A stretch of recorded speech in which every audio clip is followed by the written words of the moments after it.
Good afternoon, everybody, and thank you for everyone that joins our webinar. It's the second time we do this, and hopefully we will make this a yearly returning event. We have two very interesting guests that I will introduce fairly good later, but we have a whole program that we have to cover, which is rather good. It's a full program with an update on everything or a lot that happens in the Dutch digital landscape, and which we will do together with our interesting guests. I'm the ambassador of the Dutch Subsea Cable Coalition. And this is, I'd like to set the stage of what we're doing today. And it has to be, when you leave this session, so please hang on until the end. You will see this has been a crucial conversation to see how we progress in welcoming parties to join with Sea Cable in the Netherlands. At this moment, we're ranking 5th in the 𝗟RHs list of worldwide best interconnected countries for internet traffic, and that's quite a list.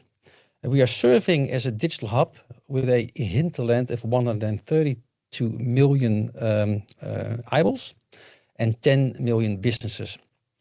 The data transport growth that we envisioned, we have had a report made by Action Terabit, and actually it was presented last year during this webinar, is about 35% CAGR for this decennium, which is about 20-fold in 10 years, which is an immaculate number, I'd say. This also is so much that this would justify at least 2 sea cables to only the Netherlands. For the total of the European environment, this would be about 10 intercontinentals, but 2 should definitely land in the Netherlands. And we strive for that because this basically supports the economic sectors that we do this for. Nowadays, we have a very interesting global world. It's a challenging environment. The massive growth of hyperscalers, AI data, it's hard to find right routes and business cases to interconnect the world as we wish. Still, that's something that we want to do. So, as the Subsea Cable Coalition, which is a public-private coalition, and again, there are 2 people from both ends,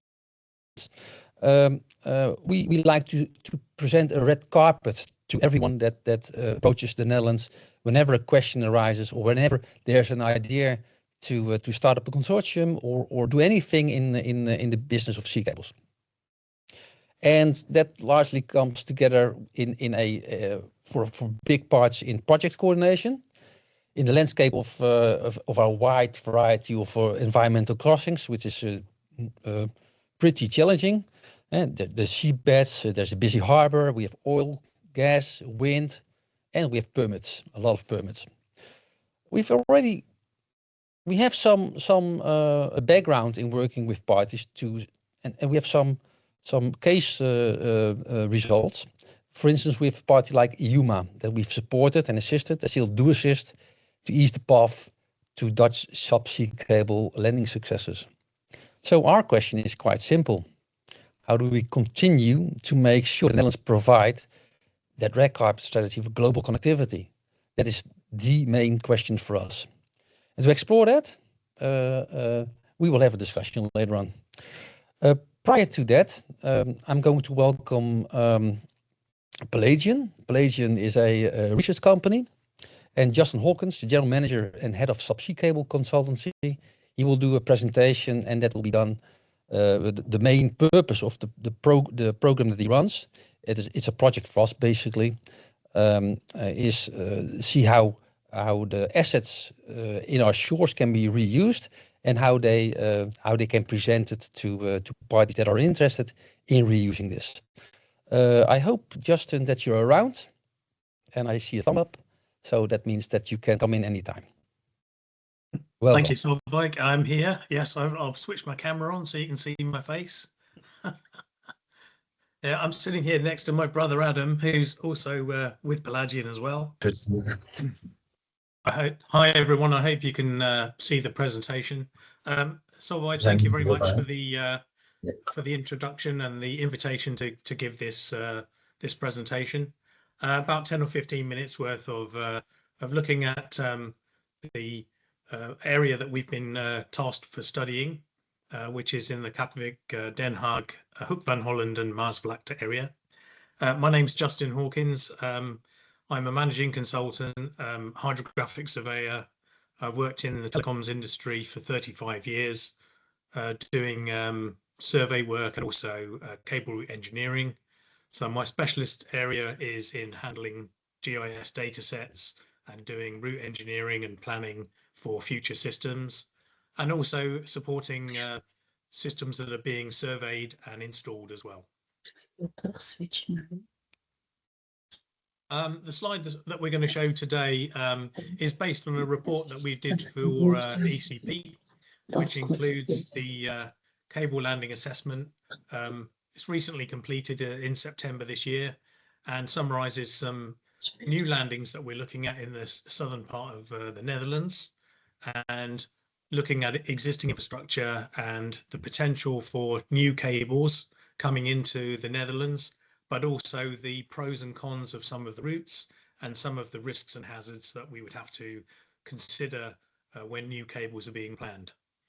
I should say as well that Pelagian has also covered other parts of the Netherlands as well, including Eemshaven, 𝗪𝗯𝗏 and Zandvoort, and the Calais areas for work in previous reports. And we also designed, surveyed and installed the recent Zeus cable system, which lands in Zandvoort.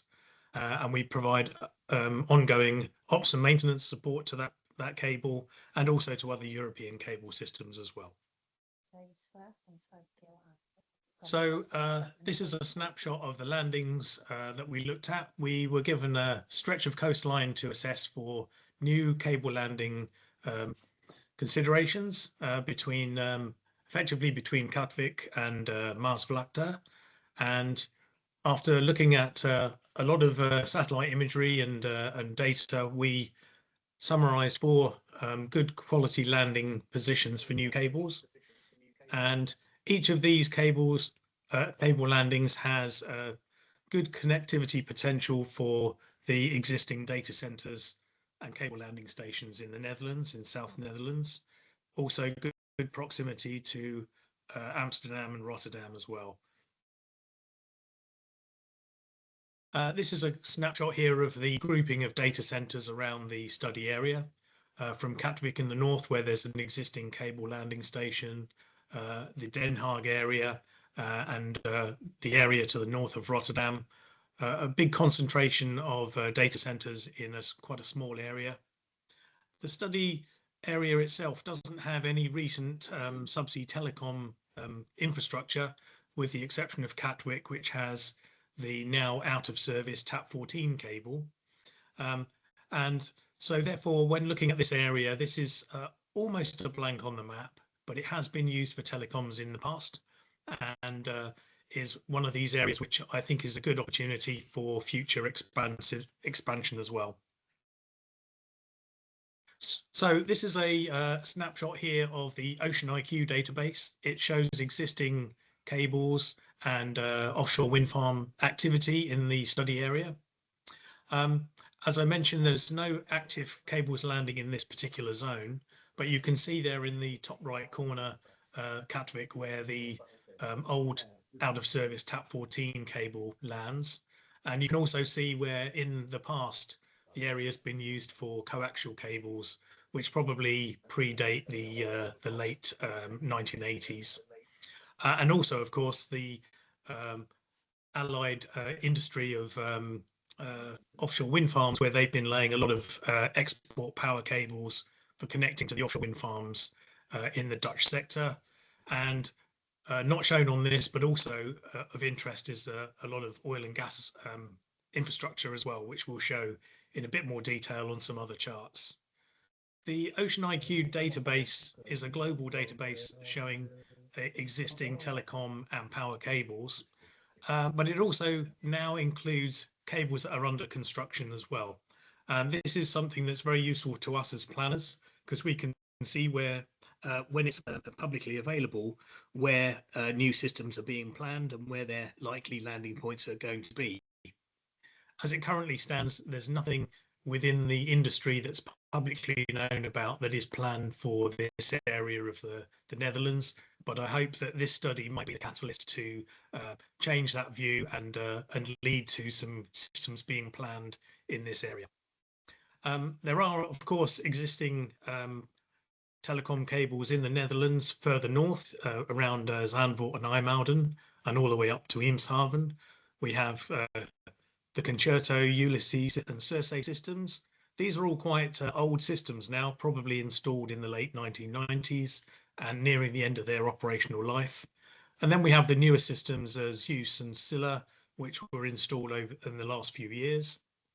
And finally, the little outlier down in Domburg, we still have the Farland cable installed in 1998, and again, probably reaching the end of its operational life. Now, this is a rather complicated chart here, but this actually shows existing infrastructure. The red coloured zones are either offshore wind farm extents or the cables connecting them, so they're power cables. And within this imagery, the blue coloured cables are existing telecom, and of interest to this discussion are the yellow routes, and these are my own view on what might be possible for new cables coming in. I'm not suggesting that every route here would be used by telecom cables, but this would be one of the first steps at looking at routes coming from the north, south, or west and into the Netherlands, and where they might feasibly land. So looking at this, there's 10 or so options that work their way through the existing infrastructure to make a landfall between Katwijk and the Maasvlakte area. In a little bit more detail, this shows the 4 landings that have been selected: Katwijk and Scheveningen, the Hoek van Holland, and also Maasvlakte on the southern side, and showing that even though these are good landing points, there are challenges to be overcome to land a cable there. And a lot of that is to do with avoiding existing infrastructure, which is present in the area, including offshore wind farms, export cables from those wind farms, oil and gas activity, aggregates extraction, and of course, the general anthropogenic activities like shipping, particularly coming into the port of Rotterdam and transiting along the coast, and fishing as well. And all of these factors we risk assessed to come up with some suitable concept routes that would enable a new system to land in this part of the South Netherlands. So other considerations as well. Anthropogenic activity is not always a negative for us. What is important for new systems is, of course, a good power grid, and the terrestrial power within the Netherlands is robust enough to manage a new landing in this area.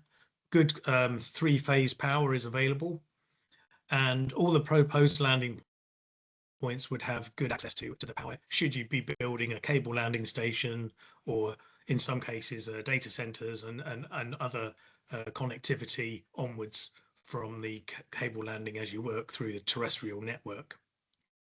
There are, of course, considerations for oil and gas activity. There's significant infrastructure, pipelines and platforms, licensed wells and unlicensed concession areas which may be expanded on in the future.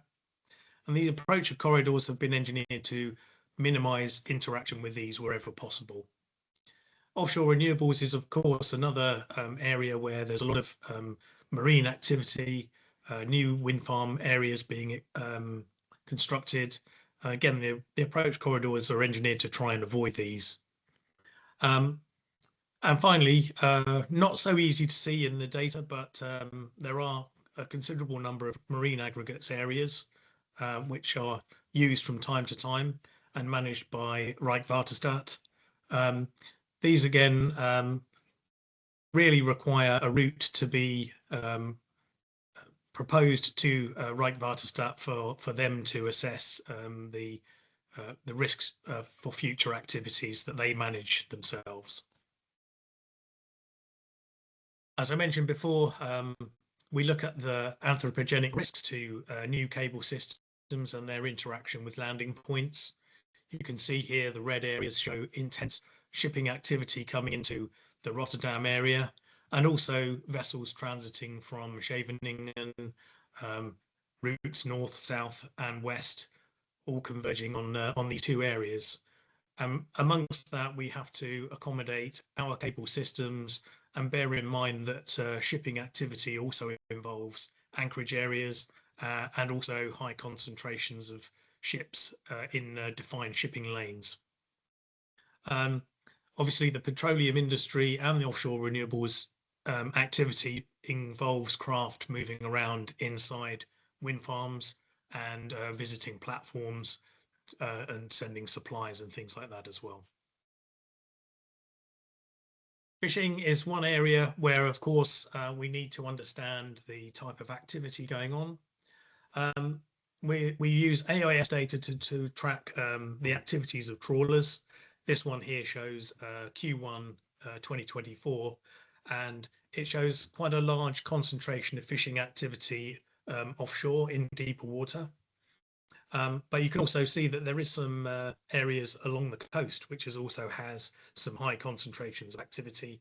So zooming in a little bit more, you can see clearly there that the area to the south of 𝗪𝗲𝗯𝗶𝗄 is a heavily fished area using smaller vessels along the coast, but that also extends along the coast towards Katwijk as well.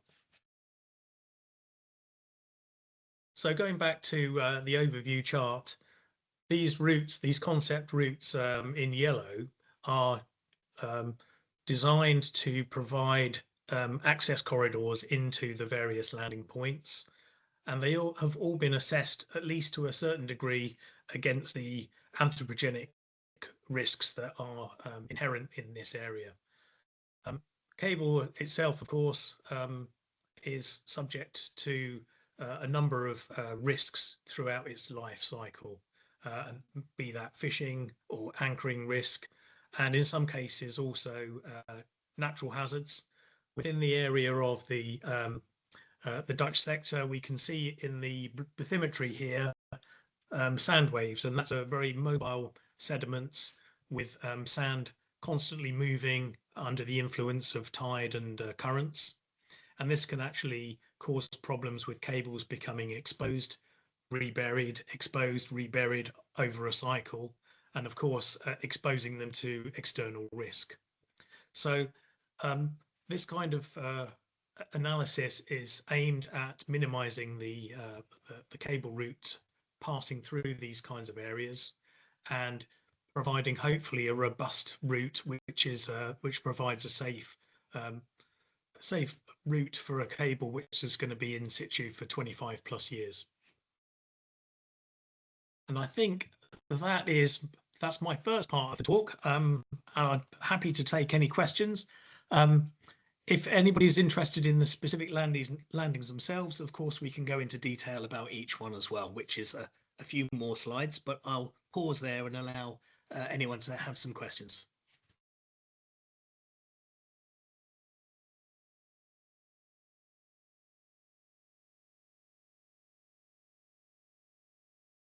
Okay, Justin, thank you very much for your presentation. Please do come forward with any questions. We are here to serve you guys at the other end of this line. So it'd be very nice if you have some questions. In the meanwhile, Justin, when you look at our Dutch environment, it is a challenging environment, isn't it? So with this report, I think it's you ease the access to our shores. I thank you for that. Also, we are aiming at bringing this report to our coalition members, and basically also if there are interested parties in the audience at the moment, please let us know and leave your details with us so we can discuss with you how we can disclose this. That's my final remark, actually. So if questions come in, I think there's a question. Eckhard has a question. Eckhard, do you come in? Yeah, if I may. I have, of course, one comment that yeah, you are stating that there's no planned cable, telecom cable. Yeah, only those that are publicly known about. Yeah. Yeah. So we have chosen the Scheveningen area where the old UK-Netherlands 5 has landed, and we have, of course, consulted 𝗪𝗱𝗲𝗏, and yeah, they have strongly advised against any landings at 𝗪𝗲𝗏. Yeah, so because they have a huge program for power cables for all other hydrogen pipelines and so forth, which would, yeah, rule out quite some landings which you are proposing. Yeah, so yeah, I think, thank you for that. Yeah, because obviously negotiations with 𝗪𝗲𝗏 is a critical part of the process. At the moment, this is a conceptual idea, and of course, if this was proposed to 𝗪𝗲𝗏, they would then have the ability to compare it with their own spatial planning departments and then decide what would be feasible and what would not be feasible. This isn't a desktop study as such. This is actually a regional study of potential routes which may serve telecom cables in the future in this particular area. But the crucial thing, of course, is negotiating and collaborating with government and also other companies, so that you come to a consensus of what would be the most safe and commercially sensible route. thank you. Okay, Eckhard, I was actually waiting for your question. Thank you for doing that. You have some background with us, obviously. We work together with rijkswaterstaat, and your initial question was served by us in a way that we connected rijkswaterstaat directly to you, and in a sense you already performed these studies to more detail yourself. This for us is the way Pelagian is now handling this, is giving a more broad direction of what we could do on the Dutch shores. Could you maybe share with the audience how you perceived the collaboration with us and with rijkswaterstaat? I think it was very good because yeah, we presented our project to rijkswaterstaat, and you facilitate the contact, and they were, I would say, the only authority in the 5 countries we will serve who was proactive and gave us access to all their GIS data and also their anchorage area plans and power cable plans.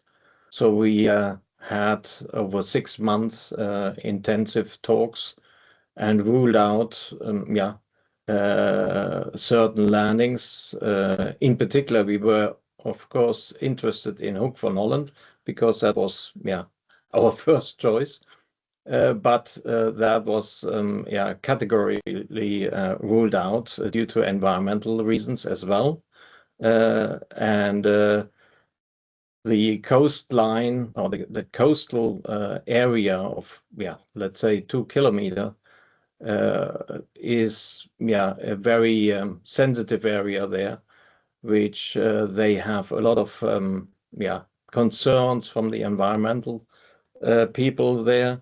And therefore we agreed to a routing which is going, of course, 100 kilometers offshore, and with a lot of route changes as well implemented due to future plans, which of course you cannot take off a chart, the future plans, and the same is happening or was happening in 𝗪𝗮𝗏 as well. So I have been more or less through the exercise of finding a suitable landing point in the area, and the only landing point is the 𝗪𝗱𝗯𝗔 area, and also you have a small deviation there further south of 𝗪𝗱𝗯𝗔. That was also a possibility, but it was then from the coastal 𝗪𝗲𝗯𝗏 people ruled out. So it's yeah, from concept I fully agree that was also our concept, but it probably needs further talks with governmental authorities to really find suitable areas. I would love to see that, yeah, the 𝗏𝗏𝗃 area is being reused, because we wanted, of course, also to reuse facilities. But of course, that would have caused us an even further deviation and a lot of offshore routing, which we didn't want to do. All right, thank you very much for this. That addition to it, Eckart. It was good to work together with you as well, this trajectory. Anyway, so let's continue to the next episode in this fireside chat. The only thing we miss is good fireplace, but I think we've got some good guests. We just stopped with the question: how do we continue to make sure that the Netherlands provides the red carpet strategy for global connectivity? Next to me, 𝗪𝗂𝗯𝗏𝗏, board member of the Netherlands Enterprise Agency for Sustainable Blue Economy. And next to that, 𝗬𝗂𝗯𝗪𝗏, managing director of Equinix, which is one of the largest data center infrastructure players in the world. Gentlemen, welcome. Yeah, thank you. Yeah, you're welcome. So we should set the stage and set the stakes of this discussion, and let's start with the sense of urgency. Yeah? So I would like to start with Michiel. You operate data centers and large interconnection hubs all over the world, and from your global vantage point, how does Netherlands rank today as a destination for connectivity and data capacity? Are we still on the investor shortlist? I think that is a really good question. First of all, I think, like you mentioned, Netherlands was always, top 10 in the world. So this reputation is strong, and reality is still that a lot of traffic, but also a lot of data centers are positioned in the Netherlands. If you look now, you see that there's a new kind of technology, AI, and maybe in the future, a new developments are coming to us, which actually ask for an acceleration of capacity, not only data center capacity, but also infrastructure capacity and communication capacity. And we are not ready for that, So when you look at the, global investments, you definitely see that global investments are going where the opportunity is. I think, looking at our company, we would love to go to the Netherlands and expand in the Netherlands. But the reality is that, in terms of permitting and power and all the issues, there's no short-term relief or the data center permitting and power. The data center permitting. There's no short-term opportunity to actually invest with the amounts that is necessary to remain a valuable player in the world. So yes, we are strong. We're still, I think, top 3 in Europe. Maybe if Paris continues to grow, or France, will be top 4. But at least we're in the top 4 in the future. Yeah. But yeah, worldwide we are. We really have to catch up to remain our global position. And we just announced 4 billion investments in the UK, where the government is really helping to to accelerate it from a data center perspective. But yeah, those are happening in Germany and France. So I think that we have a catch up to do, and sea cables and data centers need to go together. So you can actually help, build more sea cables, but I think we need them both to actually continue to be successful. Okay, thank you. Well, you could consider this a challenging environment. That's for sure. And also at this stage, we've in the Netherlands, not everybody's aware, but we just had elections. And maybe some stages might change. From Nico, from the public side, you work closely with with ministries and regional authorities. Do you feel this urgency is sufficiently recognized within government circles in the Netherlands and specifically towards critical infrastructure? It's like it's carrying our economic sectors basically. How do you feel? What's your perception? Hey, that's quite a difficult question to answer, to be honest. But if you look, for example, at the European Commission and the 𝗪𝗂𝗧𝗧 report, I don't know whether you know it, okay? You can see that there's a need for more competitiveness from the point of view of Europe and also the Netherlands, of course, if you look at the United States or China. So if we really want to increase our productivity, because that's one of the big problems, we need to digitalize. And so I definitely think there's an urgency and it's growing. So are we there yet? I don't think so, but at least we're heading in the right direction. And let's hope we will head in the right direction with enough speed, because that's definitely necessary, if you ask me. Yeah. So in a sense, we all agree on the urgency. That's not the actual question, but we're not on tempo. We're not fast enough at this stage. So maybe we can unpack that in some following questions. So we see that other European countries, they do not seem to be waiting. Do you think that's more due to their geological position, or is that to do with the way that the politics look at it? Portugal, for instance, is actively courting for intercontinental cables. The sea is a bit different, maybe. Are we not offering enough predictable permitting? Is that the issue, or are we struggling with co-investments? What do you think that our country needs to do to get into the right position? First of all, I would say indeed the 𝗪𝗧𝗪𝗧 report, from a European level, really made a difference. And also the state of the Dutch infrastructure 2 years ago was a very good report from the Ministry of Economic Affairs. Very good. So we definitely see a change, and also the Subsea Cable Coalition. So we definitely see a change of mindset. I think that has been very well defined the last years.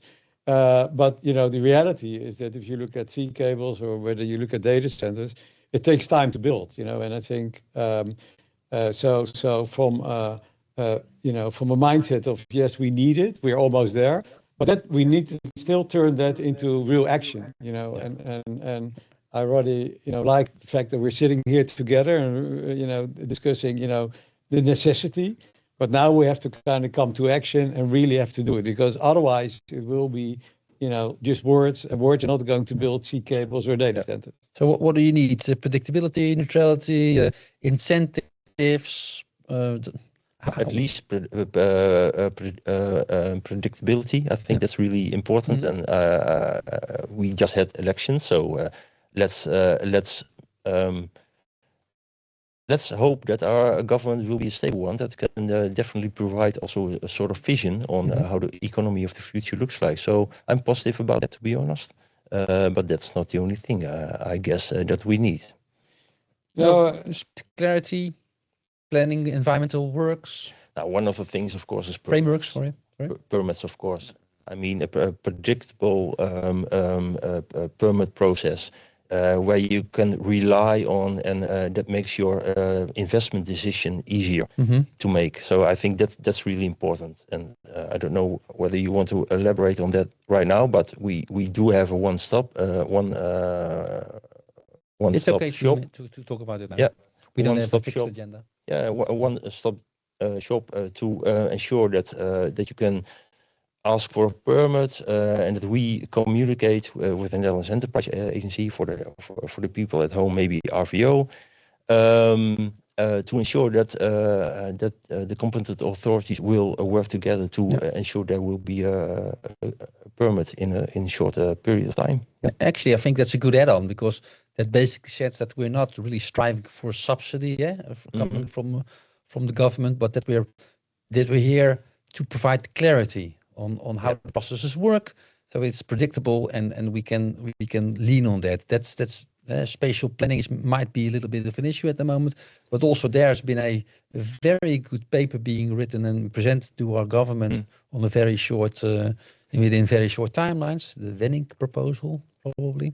If I may react on that one, because if you look at the Netherlands, and there was a really good presentation just now, and that I think it showed also, if you look at the question that was asked, that we have a long history of maritime spatial planning, that we know where our infrastructure lies, and that we definitely try to work together with private partners to ensure that we plot out a good route for a sea cable, for example. So I think that if you look from that perspective, we're definitely ahead. If you look at spatial planning and providing predictability in this case. And easy access towards this. Okay. Specifically the project office that you're starting, the project coordination office. I think it's a little, I love the the work that has been done, and and the momentum what we have, but I think if we would compare ourselves to the kind of red carpet treatment of take for instance France or Portugal, I think we're still far away. So I think we're on the right way, but I think we also, with the complex Dutch permitting landscape, you have government, you have municipality, you have provincial, there's so many different kind of permitting, and the pressure is so high that the predictability is hard to recognize. So I think, and I think it's great we start coordinating, but simplifying would definitely be necessary to give that to get where we want to go. We don't, I think, as the Netherlands, we don't only want to catch up, and not lose further to our for the other countries in the EU, but we want to be there with the best, because in the technology scene we are playing, which is a global play, an EU play, you're either with the best then or you're out. There is no kind of, second. It's like the Olympics. If you're fourth, nobody knows you were ever at the Olympics. So we need to be on the podium, and I think that we were on the podium. We're now dropping off the podium. So I think we really need to have that ambition. I think, and we can do it. But there's work to be done to really get back. And sea cables without data centers are nothing. Vice versa, are nothing. So it's much more. And I think also education, etc. There's a lot of research, and our universities are struggling. So it's end. We need to, and I see sea cables as maybe a little bit the front runner, where the work is in the coordination being done. But we need to make sure that we have the right investment in R&D, right investment in data center, and all together we need to get there. So it's about the whole ecosystem. It's about the ecosystem, that's what we need to get it to thrive again. Because otherwise we have a great CP cable coming in, which is of course very great for our audience, but we need to have the environment where it will thrive, where you can do R&D, where you can do AI, etc., etc. So releasing the friction for new investments. So in short, we spoke about the permitting cycles, the uncertainties, clarity, and policy fragmentations, spatial policy fragmentation, perhaps. So if you talk about that, and Nico, what would, from a government perspective, what would the government need from the industry to move faster? Is there something like that we can maybe boil together? And what kind of signals, commitments would help justify earlier policy alignments? There's not a lot going on, I realize, but maybe from your perspective, you can tell us a little bit what would work. The answer sounds quite simple, but it's more difficult in practice. But I do think we need to know what the private sector needs. And if we know what companies need, and for example, predictability, we were talking about a secure route, stuff like that. If we know what companies need, we can adjust our policies and stuff like that. I mean, of course, it's in the end a political decision, and we can can't just change policies. But if we know what companies need, we can try to adjust procedures or make it easier for them to apply for permits and investments and stuff like that. Yeah. So I think that's what we need. We need to know what companies think. Okay, that sounds good. So from both sides, it looks like we all want to move. It needs some coordination, perhaps, because then the government knows what the privates want, and the privates should then be able to work to grow on that. So there may be a little bit of coordination is a missing piece. The challenge isn't willingness at all. It's the structure. Might it be an idea to maybe give more input to a national digital infrastructure agenda or something like that? Or how do you? Well, I think that is very correct. Yeah. You know, I think again, you know, we basically see in all the discussions we have with the government, and you know, we see, you know, that we are very much aligned, you know, in broad terms towards the future. You know, and even, you know, when you look at the digital sector, everybody wants to comply with regulation because, you know, we are a very green sector, and you know, we want to do the right things. We, you know, don't want to ruin the environment and the country. So we're, I think, as a sector, we are very much focused on the environment. I think it's really, you know, changing the processes, laws, permitting, you know, agreements to be more smooth, more predictable, shorter. But I think, you know, and I think you mentioned it, we also need political, not endorsement, but sponsorship. I think that is kind of, you know, the nuance, because when we talk to ministers so far, everybody is, yes, I understand we need it. And then it becomes silent. I think we need from the new government also the sponsorship and saying, yes, we will help you with, you know, making it simpler, making it better. For instance, we had a large report from ruimtelijke ordening. I don't know how you translate spatial design, where there was one chapter which was missing, that was digital infrastructure, you know. So we set out to make a report, took 3 years, you know, about water, about energy, everything. One chapter missing. It's like building a house without an internet. And I think that is where you need the sponsorship, you know, because we said we need it, but you need the sponsorship from a minister. And I'm hopeful with the new government that, you know, it will, we get that chapter, that we get the sponsorship. Like the Germans said, they have a Minister of Digital Affairs. So I think we have until the 5th of November to give our input still. Yeah, exactly. So I'm hopeful, but I think, you know, the ministries are really already in that positive mode, but now we need also political support to get where we want to get. Yeah. Okay, well, you're with the Enterprise Agency. You're basically the front runner when it comes to the ministries, when it comes to questions that the industry has, and you're actively pursuing some of those questions already, specifically in making things more clear on the permitting side. Could you elaborate a bit more on how your project coordination office should work on that? Yeah, and maybe it's good to say we are the Netherlands Enterprise Agency, and we work for all the ministries. So that's a good thing to know, and that we try to encourage businesses in the Netherlands and also outside the Netherlands, by the way. So we have a real good connection with all the ministries and all the competent authorities. So I think that's one.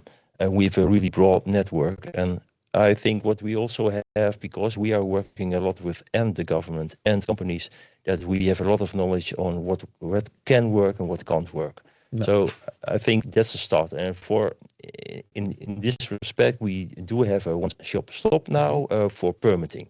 I think that's really good. I'm not sure whether that's enough. When you look at the Netherlands Enterprise Agency, we work on a lot of different projects, programs, and policies. And I think, at least from that perspective, I think we can, as a Netherlands Enterprise Agency, try to combine all those developments. For example, offshore wind and the connections to land, for example, spatial planning. That would be helpful, I think. Yeah. But I mean, in the end, it's of course the ministries that decide whether or not we are going to do something like that. And then you have your ear with the industry, so they might be we can translate. That's why I came up with a question from we need to know what companies know of our need, because we can translate that to the ministries. In the end, it's still the policy makers and of course the politics that will determine whether or not we are going to do more than we do right now. I understand that. Yeah. But at least the discussion is ongoing. The doors are not closed; they're very open. It's definitely very, very visible. I'd say also for our viewers that the Netherlands is still open for business, and that we try to ease the path into the Netherlands. Maybe it's good to know that that right now there's an investigation going on for cabinet to determine what the 𝗪𝗂𝗧𝗪𝗏 report means for us. So I think there are a lot of possibilities right now for the industry to bring in their view for the new cabinet, but also from the 𝗪𝗂𝗧𝗪𝗏 perspective. So I think the ball is for the goal. Yeah. Well, there's a lot of people waiting here, I think, to kick it. The ball, to score.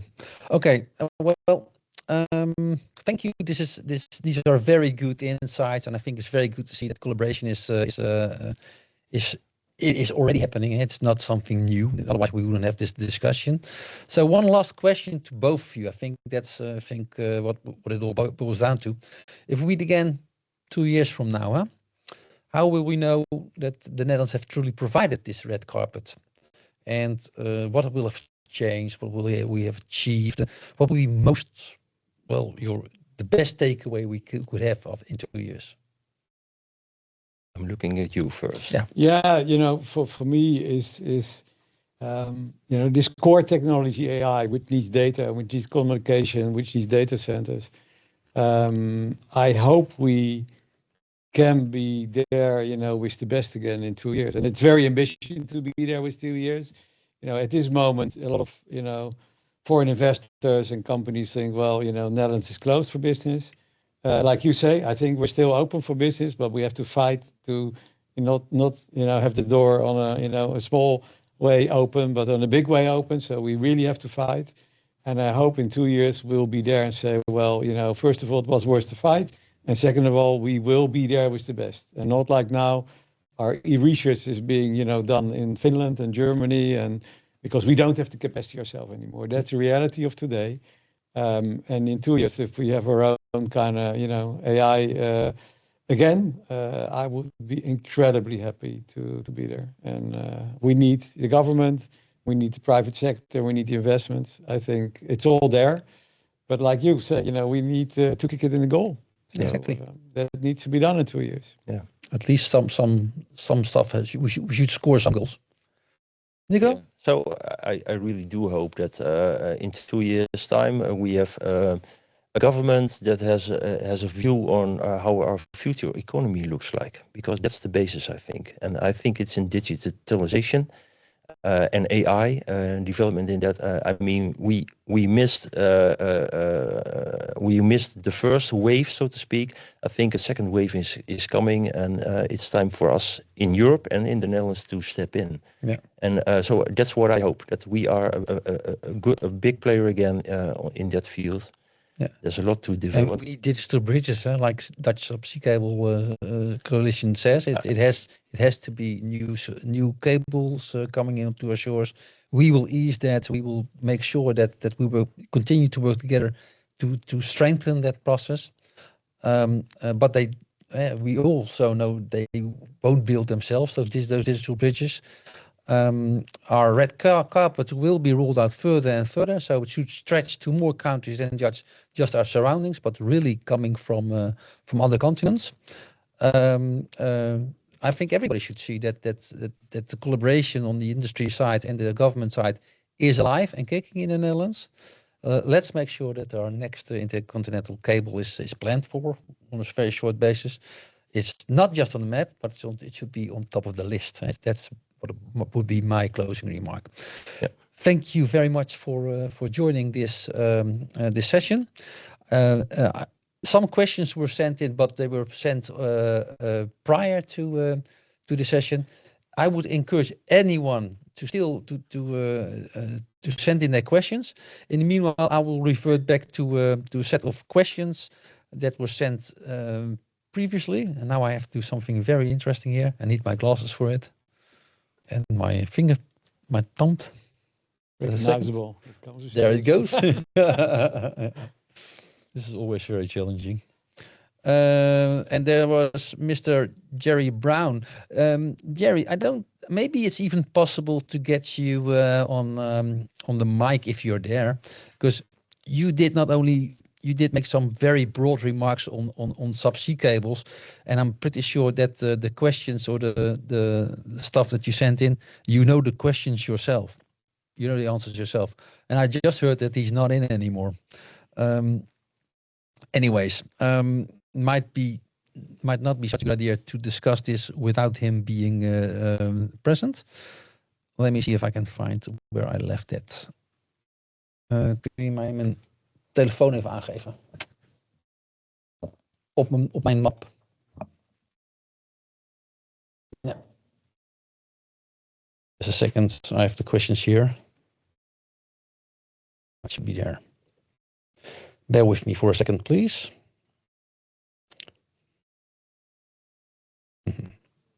Okay, so these are very, very broad questions, or basically they are like thesis. And so why are subsea cables required rather than international land cable links?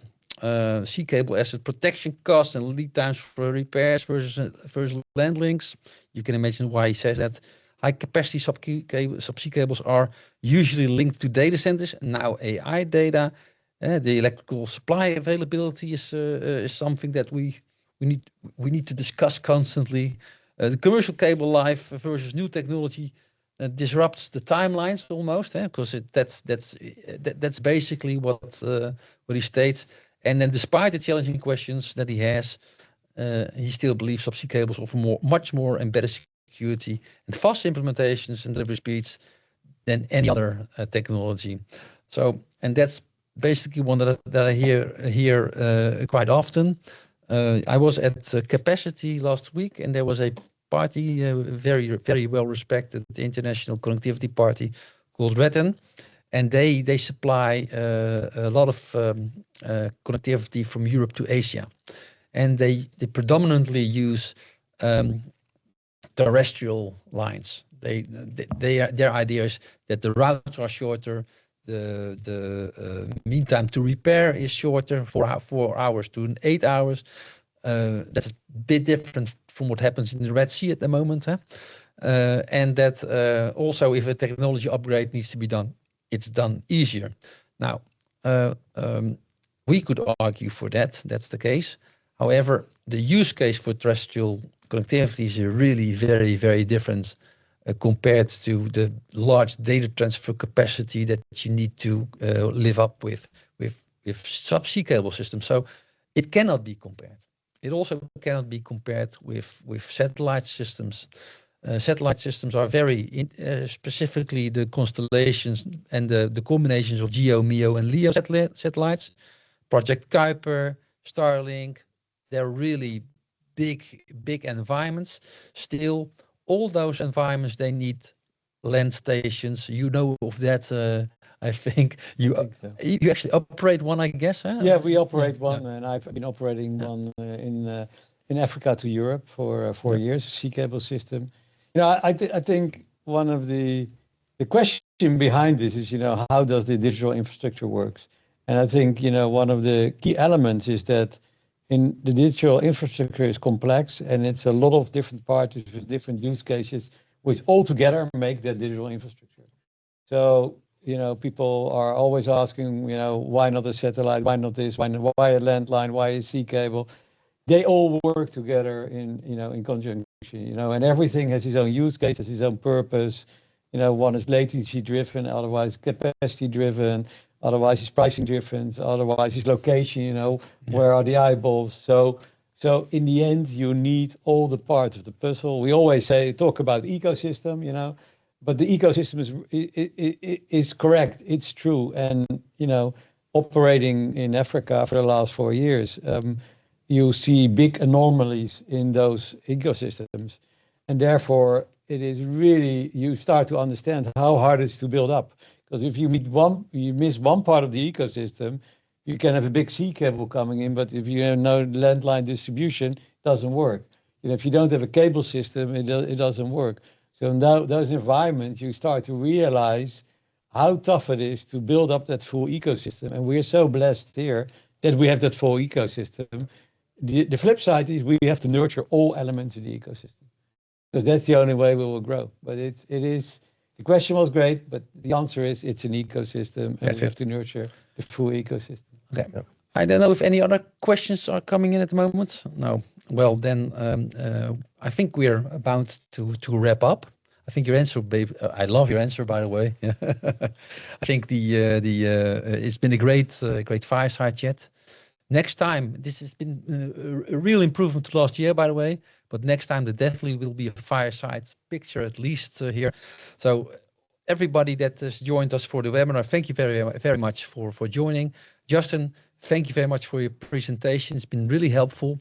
We will come forward with details on how to obtain this report from yours. And Nico, thank you very much for joining thank you. us and for spending the time. Michiel, thank you very much.